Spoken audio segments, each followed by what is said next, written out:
অত কথা বলে লাভ নেই, এখানে একটা সই করেন তো আব্বা। তুমি আমাকে নামে জমি লিখে দাও।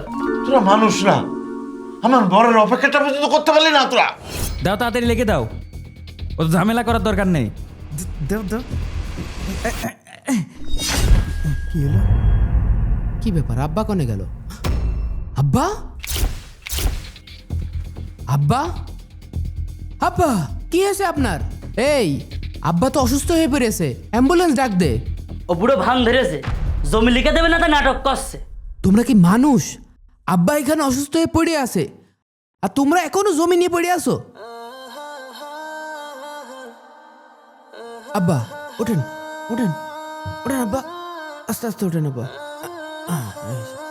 চলেন, আমি নিয়ে যাচ্ছি হসপিটালে, চলেন।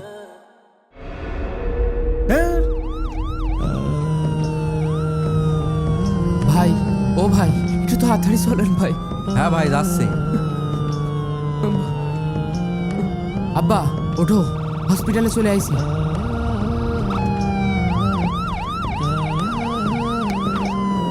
আসো আব্বা, সাবধানে, সাবধানে পা ফেলো। এই তো চলে আসি আব্বা, সাবধানে। ওঠো ওঠো। ডাক্তার সাহেব ওনাকে বেডে শোয়াই দেন। বসো। আস্তে আস্তে বসো। ওনার সুগার তো অনেক হাই। এখন থেকে উনি যতদিন বেঁচে থাকবে ততদিন ইনসুলিন আর এই ওষুধগুলো খাওয়াইতে হবে, তা না হলে ওনার কিডনি নষ্ট হয়ে যাবে। এই নেন, আর ওষুধগুলো দ্রুত কিনে নিন। আব্বা আমি আসছি। কোথা থেকে ওষুধ যে নেব?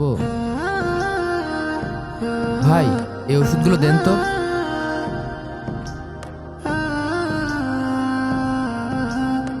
ভাই কত টাকা হচ্ছে? ভাই মোট হয়েছে 18,520 টাকা।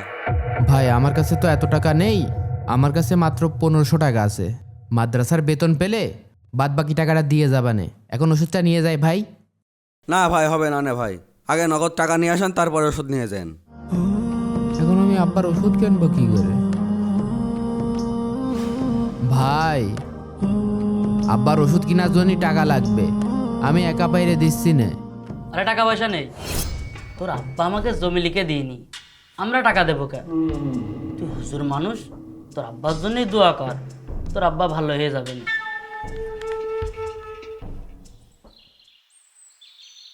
মাতুবা সাহেব, আমার আব্বা খুব অসুস্থ, তার সুস্থ করতে 20,000 টাকা লাগবে।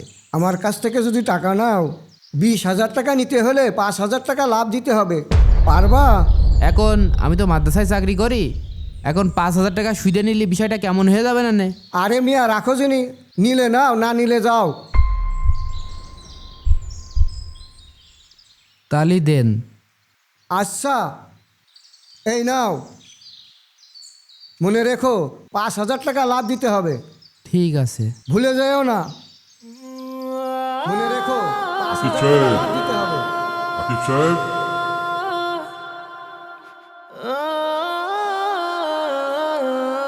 কিসের এত দুশ্চিন্তা করছেন?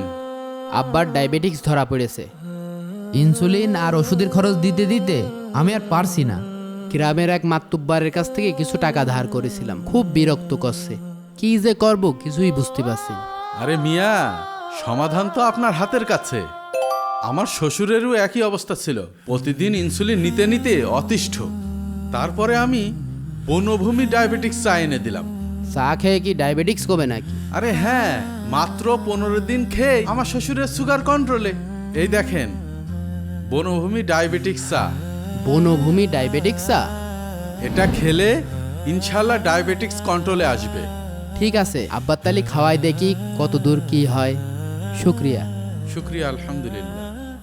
জানিস আকিব, এই বনভূমির চাটা খাওয়ার পরে শরীরটা খুব হালকা লাগছে, সুস্থ লাগছে, ডায়াবেটিসটাও নিয়ন্ত্রণে আছে, ইনসুলিন্সেরও ভয় নেই এখন, আর বারবার প্রসাব করতেও যেতে হয় না। তুই আমার বাঁচালি বাপ, তুই আমার বাঁচালি। আলহামদুলিল্লাহ। ও আব্বা তো বেশ সুস্থ, দাও এবার জমিটা লিখে দাও। দেব, কিন্তু তোদের মতো কুলাঙ্গারদের দেব না। তোরা আমার মরার জন্য দোয়া করেছিলি, দেব আমার এই হুজুর ছেলেকে, যে ধার দেনা করে আজকে আমাকে সুস্থ করে তুলেছে। কি বলতেছো আব্বা? শোন, ঢাকা উত্তরায় আমার একটা 5 তলা বাড়ি আছে, তোরা কেউ জানতিস না। সেই বাড়িটা আজকে আমি আকিবের নামে লিখে দেব,